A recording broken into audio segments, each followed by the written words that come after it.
En el ruido de la vida, en la normalización de la violencia y la intransigencia del ser humano, las heridas de las víctimas y las amarguras de los abusadores se escabullen en los hogares y en las familias. Levanta propone un acercamiento integral, uno desde adentro, desde los lugares donde solamente Dios puede entrar. Conversemos.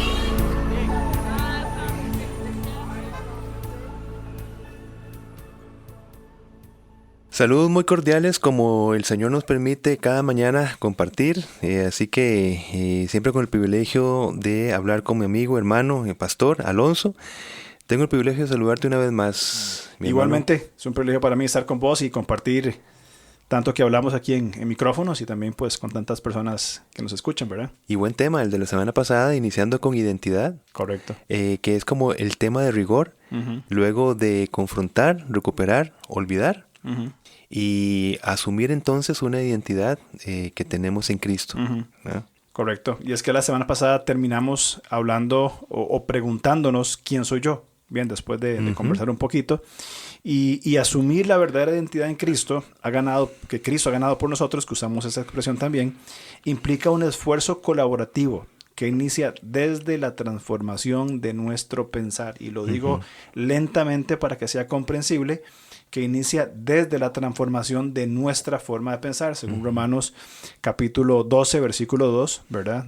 Sobre la transformación de nuestra mente, la renovación de nuestra mente, igual que Efesios 4, 23.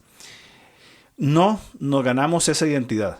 No es que somos muy buenos, muy simpáticos, claro, ¿verdad? Para ganarnos esa identidad, sino que la asumimos por medio de estímulos externos, inclusive que son bastante adversos, ¿verdad? Sí, exacto. Y esa no nos ganamos esa identidad en el sentido de esa falsa identidad, sino que, podemos asumir una falsa identidad por medio de esas identificaciones contrarias que tenemos, o podemos asumir una identidad en Cristo por medio de esa transformación de la mente que nos señalaste en Romanos 12:2. Y es que instamos, ¿verdad?, a asumir nuestra verdadera identidad. Inicia desde el punto de no retorno. ¿Cuántas veces hemos dicho esta palabra? Es que es tan importante, muchísimo, ¿verdad? Sí. Porque dice 1 Pedro 2:11, queridos hermanos, les ruego, dice el apóstol, que se aparten de los deseos pecaminosos que combaten contra la vida. Definamos entonces punto de no retorno como un apartarse de los deseos pecaminosos que combaten contra la vida. En este caso proveniente del agresor. Correcto. Del victimario. En nuestro contexto de violencia doméstica. Entonces, si es necesario, la víctima deberá cortar relación con el agresor. A menos que, al menos mientras éste no cambie genuinamente y respete los límites establecidos. Y aquí recalcamos lo que una y otra vez hemos dicho, de que nuestra perspectiva ministerial no aboga por el divorcio, ni lo procuramos la restauración matrimonial. Sin embargo, entendemos que en esta permisividad, o más bien en una voluntad permisiva de Dios, ¿verdad? Es necesario apartarse de los deseos pecaminosos que combaten contra la vida. Correcto, así es. Y bueno, iniciando esta etapa de nuestra nueva identidad en Cristo, sabemos por la revelación que en Cristo tenemos una nueva y definida identidad. Es decir, que hemos sido capacitados para retornar al modelo del diseño de Dios y no seguir atados a modelos pecaminosos. Correcto. Este nuevo diseño, ¿verdad? Es importante, y aún para seguir conversando dentro de la misma línea, asumir confiadamente la esperanza de este criterio de realidad divino desde nuestro interior, bien, minimizará los efectos de la falsa identidad fundamentada en el dolor, o llamémosle en el trauma, que ha generado el maltrato sostenido en el tiempo. Correcto. Es decir, va a ser el proceso de sanar a una víctima, salir de la falsa identidad que le fue implantada y asumir su verdadera identidad en Cristo. Sí, y es que hay un problema, mi hermano, porque una víctima se engaña si asume que las apariencias le darán una especie de paliativo, digamos, un paliativo, me refiero a buscar atenuar o suavizar efectos de algo negativo. Es decir, La nueva identidad no se asume desde la apariencia, lo que queremos decir, correcto. o de la minimización, o de verme bien delante de otras personas, delante de mi contexto, digamos, de iglesia local o contexto de familiares. No es un paliativo. Es que si se quiere salvar su vida de parte de una víctima por medio de persistir en una falsa identidad, la va a perder. Y, por ejemplo, aquella víctima que persiste en una relación violenta con tal de seguir disfrutando del estatus económico de su agresor, ¿verdad? Y porque conozco personas, ¿verdad? Que, vamos a ver, a pesar que han reunido ciertas evidencias, no son las suficientes porque no quieren renunciar a ese estatus económico y decir, yo prefiero seguir en una identidad de víctima pensando que voy a tener una buena vida, porque el sentido económico es tan bueno. Por ejemplo, mi agresor gana tanto dinero, vivo una vida tan ideal, materialmente hablando, que entonces voy a asumir mi identidad bajo una constante apariencia. Apariencia de que estoy bien. Externa. Y desde el punto de vista material. Correcto. Por eso es que esto dificulta muchísimo entender verdaderamente Juan 10:10, que es una vida plena y abundante, pero abundante no está hablando de materialmente, dinero, claro. ¿verdad? Necesariamente. Entonces, si renuncia abrazando los pensamientos, deseos y decisiones de Dios, entonces ahora sí va a tener una vida plena y abundante. Es decir, por fuera se ve que todo bien, todo ok, pero por dentro sigue siendo víctima y sufriendo todo lo que una víctima sufre. Sí, y es eso, ese temor de decir, bueno, si yo me separo de la provisión económica, ¿yo qué voy a hacer por mí misma si fuera una mujer? Claro. Y es esa identificación que hablamos en el programa anterior, tiene una identificación de no poder hacer las cosas, por lo tanto le da una falsa identidad. Soy una persona que no podré hacer tal cosa, que no podré lograr, que no saldré adelante, etc. Y esto hace entonces que la víctima se convierta en un objeto más, entonces. El victimario sigue controlando y es un objeto más. Sí. Ahora, en el programa anterior hablábamos y vos hacías el comentario sobre ese pasaje de Génesis cuando Satanás se presenta y dice con qué Dios os ha dicho. Sí. Existe una ilustración bastante interesante en el hecho de que todavía esas voces o esa voz sigue susurrando al oído con que Dios te ha dicho que puedes tener una nueva identidad. Y es que precisamente la estrategia del enemigo, bien, es despersonalizar. Y entendemos despersonalización como un estado psíquico donde la víctima, bien, como fruto del maltrato que se ha sostenido en el tiempo, se siente, digamos, extraña en sí misma, en su cuerpo y en el ambiente donde se desenvuelve. Es decir, va perdiendo su esencia de persona y se convierte en un objeto, que es el propósito del victimario, de convertirlo en una cosa más dentro de su casa. Qué interesante. Eso, sentirse extraño es igual, lo asumo como en mi estado actual y como también hacia las perspectivas que tengo hacia adelante. Una víctima despersonalizada se verá como que no encaja con nada, no encaja con relaciones, con nuevas relaciones, no encaja con proyectos, no encaja en esa relación consigo misma, en conectar sus emociones, con sus conductas, con sus pensamientos. Entonces, puede estar pensando una cosa, pero se conduce de otra manera. Correcto. Puede estar conduciéndose de una manera, pero se siente de otra manera. No hay una integración de lo que hablábamos, de pensar, sentir y hacer. Y esas disociaciones entre el aspecto cognitivo, afectivo y volitivo es lo que genera algunos padecimientos emocionales como la ansiedad, la depresión, esos elementos. Por tanto, la víctima, y en el ejemplo que vos ponías anteriormente, la víctima se presenta externamente como que estoy bien, ¿verdad? Porque no quiero renunciar y ponerse el ejemplo a una seguridad económica. Sin embargo, el precio es no solamente persistir en ese estado de víctima, aunque parece que no, sino que también los padecimientos emocionales de ansiedad, depresión, ira, frustración, tristeza, etcétera, por esa disociación entre los elementos que conforman a un ser humano. Correcto, así es. Y es que la voluntad maligna de Satanás es entonces despersonalizarnos. Correcto. Y Pedro decía en su primera carta 5:8, anda como un león rugiente, ¿verdad? Satanás, buscando a quien devorar. Y Satanás influenció a Eva, como hablamos, ¿verdad?, a actuar en contra de quien ella era verdaderamente, y desvirtuó su propósito. Claro. O sea, en Génesis 3, del 1 al 6. Inclusive, cuando Daniel fue llevado cautivo a Babilonia junto a otros jóvenes, la estrategia fue hacerles perder su identidad como judíos para despersonalizarnos, en el primer capítulo de Daniel. Sí, eso Daniel es sumamente interesante porque él llevado cautivo, Daniel era parte de la nobleza, llevado cautivo, y les quitan todo, ¿verdad? Y leemos en Daniel capítulo 1, a partir del versículo 4, dice, debían ser jóvenes apuestos. Ya no entramos nosotros ahí, ya quedamos fuera.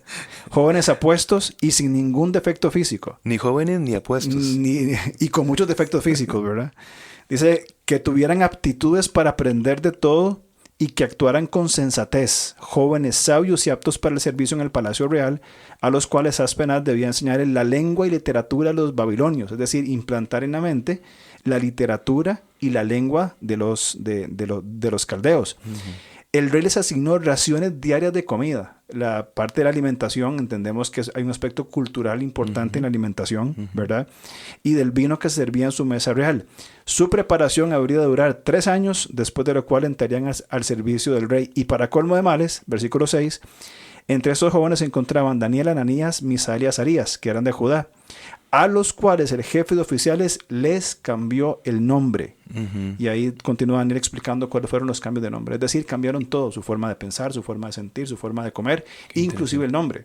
Procuraban despersonalizar para darles una identidad falsa. Claro, qué interesante, porque es el efecto contrario de lo que, como el Señor, construyendo una identidad, o sea, apuntando a la identidad en Cristo, va asumiendo en el pueblo de Israel históricamente una serie de identificaciones.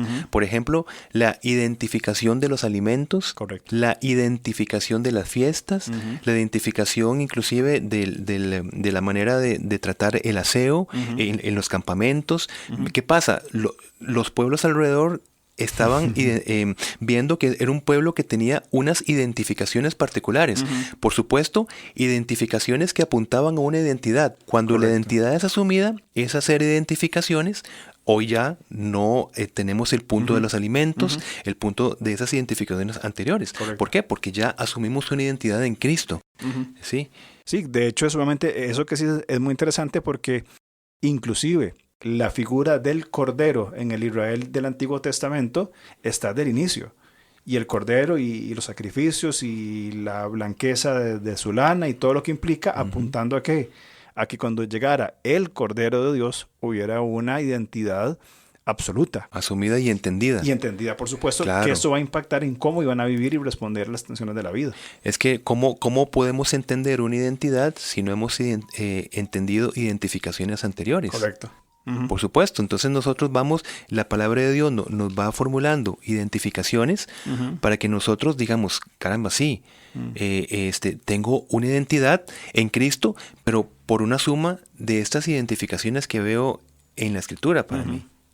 Correcto, sí, vamos construyendo esa con lo que nos identificamos apuntando hacia nuestra identidad. De hecho, se pueden leer experiencias de sobrevivientes al Holocausto judío, muestras de cómo les despojaron de su ropa, de la ropa civil, les cortaban todo el cabello, inclusive el vello corporal, con una sola intención, tatuarles el número que iba a sustituir su nombre. Ya dejaba de ser fulano, mengano, ahora iba a ser el número tal, ¿verdad?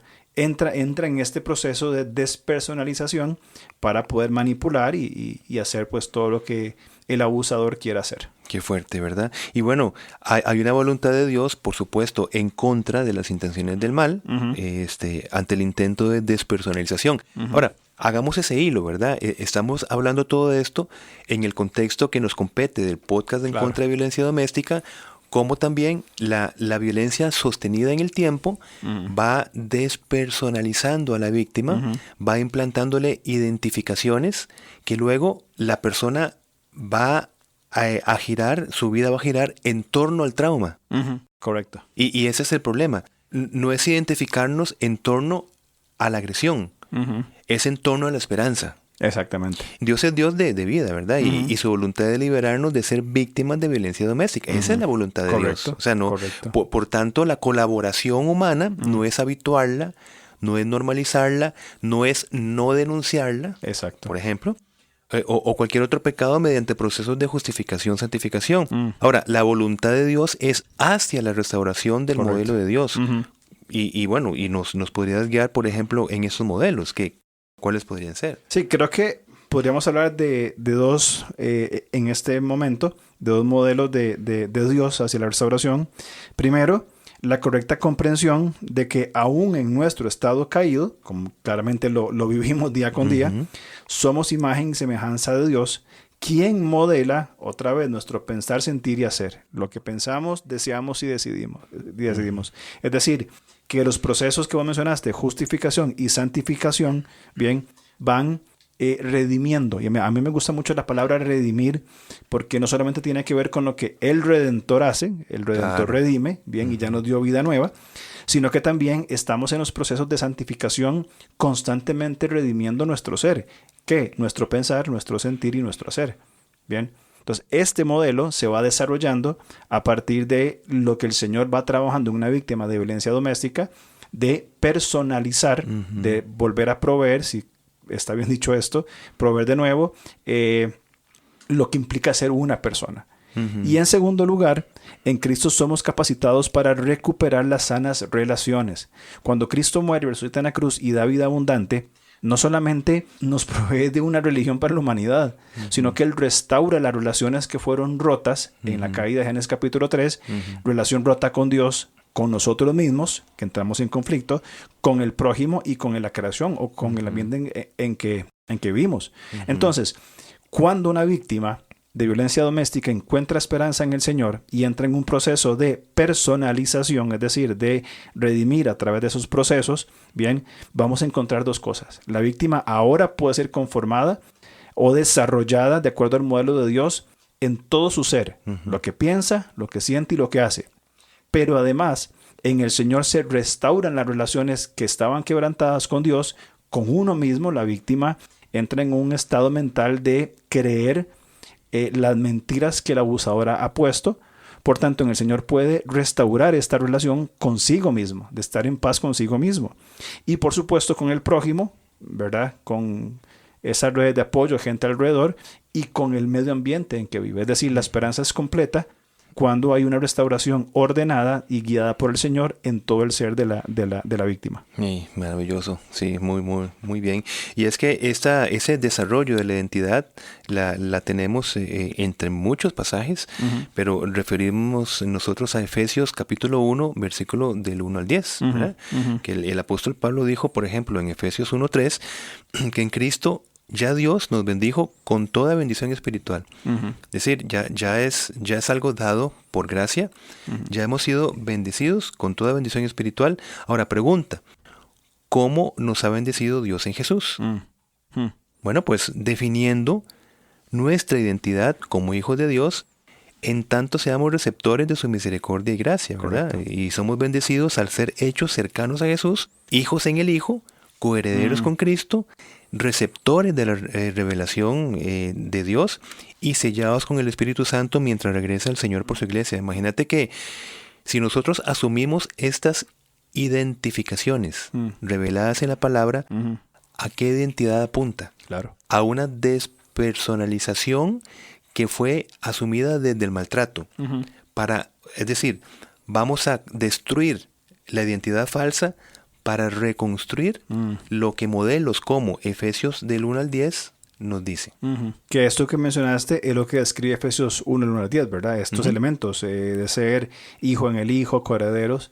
Y me gusta mucho cómo lo enfocas de estas identificaciones, ¿verdad? Ir a que la persona o la víctima en este caso se identifique con que ha sido bendecida por Dios. Sí. Aún en medio del sufrimiento y el dolor que tuvo que pasar, bien, que no es responsabilidad absoluta de Dios, pero que sí forma parte de su pasado, como hemos hablado en otros momentos. Correcto. Tiene esa esperanza a partir de estas identificaciones. Yo, hablando con vos, fuera de micrófonos, vos hablabas de un tema muy interesante que es identidad construida y la identidad dada, ¿verdad? En el estudio, muy buen estudio que diste del taller 2, te lo pregunto porque quisiera que quedara aquí en este podcast esa exposición que diste de ese concepto que a mí me gustó mucho. Claro, y cuando hablamos de identidad, tenemos que recordar de que hay una identidad en las personas que es construida y una que es dada. Cuando hablamos de la identidad construida, es el resultado temporal de todo el trasfondo que nos llevó a ser quienes somos hoy, tanto positivo como negativo. Entonces, las experiencias positivas de mis casi 45 años y las negativas han colaborado en quién soy yo hoy. Bien, no justifica, no excusa, etcétera. Bien, eso está más que claro.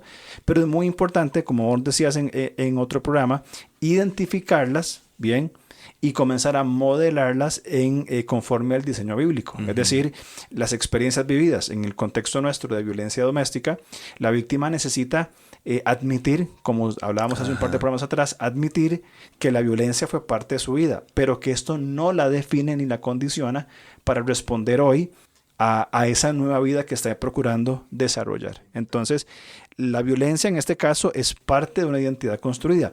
Sin embargo, también tenemos una identidad dada que hemos recibido, como vos mencionabas anteriormente, aquellas personas que han aceptado la gracia y misericordia de Dios. Hay una identidad dada, bien, según los componentes de la historia de la salvación. Es decir, la creación, Dios nos ha creado.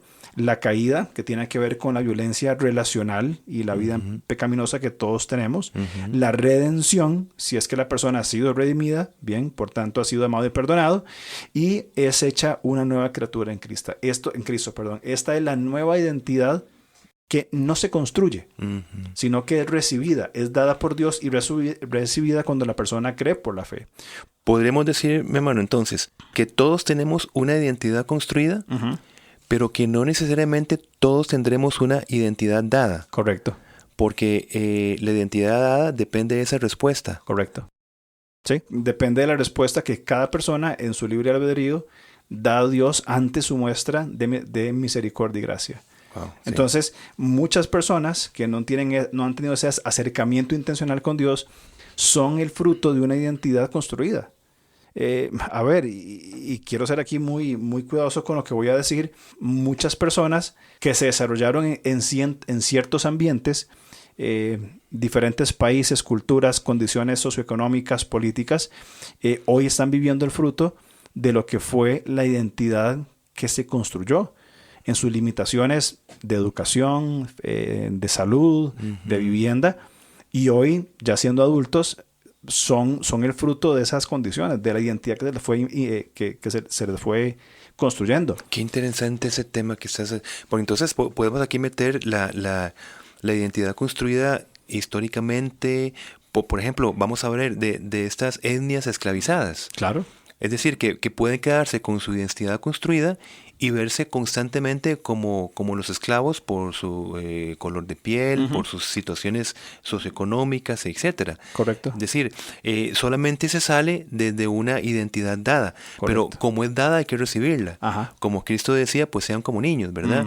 Porque el niño lo que hace es recibir, recibir el regalo, el don, en este caso, de una identidad en Cristo. Totalmente de acuerdo. De hecho, el asunto, el tema de la identidad construida y los ambientes en que las personas se desarrollan en diferentísimos contextos a nivel mundial y a través de la historia, han llevado a que las personas desarrollen ciertas identidades y sin el fin de querer justificar conductas o acciones, muchas veces las personas viven como viven porque es la única forma que saben vivir. Es lo que se les ha construido como parte de su identidad. Por las limitantes, por todo lo que implica vivir en un mundo caído, viven de esa manera, sin querer justificar, por supuesto. Ahora, una identidad construida también se construye de una familia disfuncional. Correcto, sí. Entonces se da un modelo femenino, no bíblico, en cuanto a igualdad en esencia y en dignidad, sino menos que. Correcto. Ok, interesante. Inclusive también la paternidad, es decir, cuando hablamos de un papá, vamos a ver, un papá ausente, va a contribuir en la identidad de sus hijos. Un papá agresivo físicamente va a aportar a la identidad construida. Un papá, que eso lo hemos hablado mucho, un papá pasivo-agresivo, para recordar a nuestro amigo el pastor Chino, una persona pusilánime, que no se mueve detenido en el tiempo y el espacio, va a contribuir a la identidad construida de sus hijos. Sí, y esta identidad construida sobre identificaciones, por ejemplo, que no merezco atención. En un papá ausente, o no merezco ser escuchado, o mis opiniones no son importantes. Por eso enfatizamos, son identificaciones que van modelando una identidad falsa. Lo que yo tengo que decir no es importante, etcétera. Aquí podemos abrir un montón de situaciones, ¿no? De hecho, y creo que lo podemos conversar después, muchas de las acciones o de las contribuciones de la identidad construida pueden llevar a traumas también. Claro. Aún hablamos en un podcast hace tiempo atrás sobre el trauma en la niñez. ¿Cuánto no se da por los aportes disfuncionales de identidades falsas impuestas en personas, aún en diferentes ámbitos? Y ese trauma es seguir en esta línea que estamos hablando, coloquémoslo como el continuar asumiendo una identificación falsa. Correcto. O sea, el impacto, el dolor que nos significó, algo que nos desbordó en un sentido emocional, esto ha implantado una identificación por la cual hoy, a pesar que fue en el pasado, sigue, digamos que modelándome en el presente. Y eso es lo que podríamos, hablando de una manera muy general, entender como un trauma, ¿verdad? Un dolor que continúa en el hoy, que se sigue repitiendo y que lo seguimos sintiendo. Yo lo entiendo como volver a vivir la experiencia del pasado, ¿verdad? Así es. Qué complicado. Así Ahora, es. en ese tema de la identidad, entonces, por lo que hemos hablado de identidad construida e identidad dada, es necesario que entendamos que la identidad de víctima, que evidentemente es construida, usurpa la identidad de Dios que ha sido dada y ya ganada por Jesucristo. De hijo de Dios, ajá. Correcto, Sí. de hijo de Dios, sí. Correcto, sí, muy, muy bueno. Eso que usurpa, claro que sí. Sí, entonces, esto nos lleva a reconocer la gravedad de la intención de la violencia doméstica, cuando, en cuanto que ataca el mismo plan redentor para que vivamos según la identidad dada por Dios. Es decir, la violencia destruye el plan de Dios de la identidad que las personas necesitamos desarrollar para vivir plenamente. Y ciertamente Dios nos revela en su palabra que ya somos hijos de Dios, ¿verdad? Pero aún no vemos manifestado lo que hemos de ser. En el caso de un creyente, ¿verdad? Somos hijos de Dios en el Hijo, no es creacionalmente. Todas las criaturas humanas no son hijos de Dios, ¿verdad? Hay una diferencia entre ser criatura y ser a partir de, lógicamente, ser una criatura humana, enfocarse por medio de Cristo a ser hijo en el Hijo. Correcto. Ahora, dentro del ya, seguimos equivocándonos, por supuesto, cometiendo errores, pero ya tenemos una identidad en Cristo y esperamos con esperanza esta manifestación de lo que hemos de ser, ¿verdad? Como dice 1 Juan 3:2-3. Dichos errores, mientras esperamos, no dan ningún derecho al agresor a maltratarnos y golpearnos, como lo hemos dicho en el podcast anterior. Correcto. Me encanta esa vivencia del ya, pero todavía no, ¿verdad? Sí. Es muy, muy interesante. Sí. Ahora, Jeremy Pierre, en su libro, un libro recomendadísimo, muy, muy interesante, La dinámica del corazón en la vida cotidiana, señala que nacemos como seres pensantes con deseos y voluntad. Bien, desde una entidad construida, es decir, influenciada por eventos de nuestra historia particular, es posible perder nuestro sentido de vida y propósito creacional.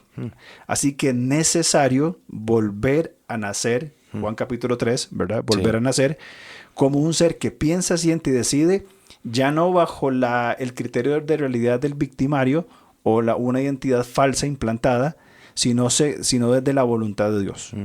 Y esta convicción interna, que ahí lo mencionamos en programas anteriores, soy hija de Dios o hijo de Dios, funciona solo cuando va acompañada con una acción externa, desde la cual se motiva el rechazo a la agresión.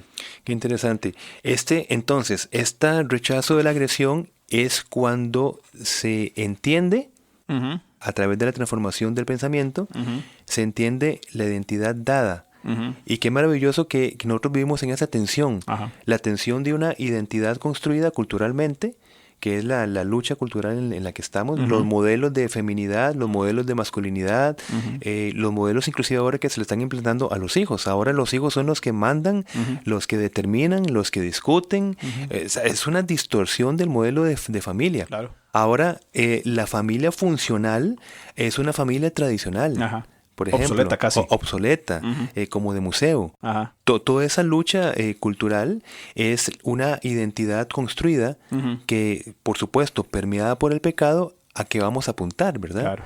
Pero, por supuesto, solamente la Escritura nos da una identidad dada, desde la persona hasta la familia, correcto, hasta la sociedad. Todo. Totalmente de acuerdo. Qué interesante hablar en algún momento sobre la identidad construida de una sociedad, específicamente en estos tiempos postmodernos, con todas las diferentes ideologías que encontramos, cómo se está construyendo, y voy a atreverme a decir esto, a la fuerza, casi a la obligatoriedad, una identidad social con pensamientos que atentan contra los modelos de Dios. Para mí, esa intención es volver a Génesis 1:2, mi hermano. Esas influencias culturales se refiere a llevar el modelo del caos y del desorden. Correcto. Tanto en la persona como en los modelos familiares y sociales. El fin es el caos, que no hayan límites, exacto, que no haya la autoridad de la palabra de Dios. O algún tipo de autoridad por lo menos. Exactamente, exacto, que no se reconozca ningún modelo de roles. Exacto. Una falsa igualdad. Donde nos implique complementariedad. Entonces, yo no necesito complementarme de una parte femenina. Yo me puedo, pongo comillas, complementarme del mismo sexo. Correcto. Cosa que es una aberración natural y teológica, bíblica. Así que vemos toda esa influencia, como te digo, un tema muy interesante para tratar. Sí, de hecho, ahora que mencionabas estos momentos, pienso en Génesis 6-9, cuando el Señor decide acabar con la humanidad porque su pensamiento era continuo solamente el mal. Correcto. Pienso en el tiempo de los jueces, donde cada uno hacía lo que bien le parecía. Pienso en el periodo intertestamentario, donde no había voz de Dios, no había profeta, no había nada. Sí. Y usaste la palabra caos. Siempre que hubo caos, trajo tremendas consecuencias para la humanidad. Sí. Y creo que hoy, este siglo XXI, estos pocos 23 años del siglo XXI, una de las características en muchas formas es el caos. Correcto. Desde el nivel de ideología hasta los movimientos políticos y sociales en diferentes regiones del mundo, y ya sabemos cómo acaba la historia. Pues bueno, con esto hablamos de la identificación de una identidad construida. ¿Verdad? Se puede construir una identidad de víctima. Correcto. Versus una identidad dada desde la esperanza, desde toda la capacitación que tenemos en Cristo para una vida plena y abundante. Y correcto, con esto fue básicamente pues lo que nos concluiste en tu taller, ¿verdad? De identidad. Tenemos una identidad que tenemos que saber asumir también, tenemos que saber recibir y vivir y mantener y perseverar en esa identidad. Totalmente de acuerdo. Es fundamental reconocer esta identidad dada por Dios. Hablamos del trauma en algún punto de ese programa. ¿Qué te parece si entramos el próximo programa hablando sobre esto tan importante, sí, que tiene que ver con el trauma en el cual vos has estado trabajando hace un tiempo? Sí. ¿Qué te parece si hablamos del trauma? Fantástico, y lo relacionamos justamente con la violencia. Trauma y violencia, muy buen tema. Entonces la otra semana volvemos con violencia y trauma. Dios lo permite. Muchas gracias. Gracias a todos, un gusto. Creo que sí, chao. Nos vemos.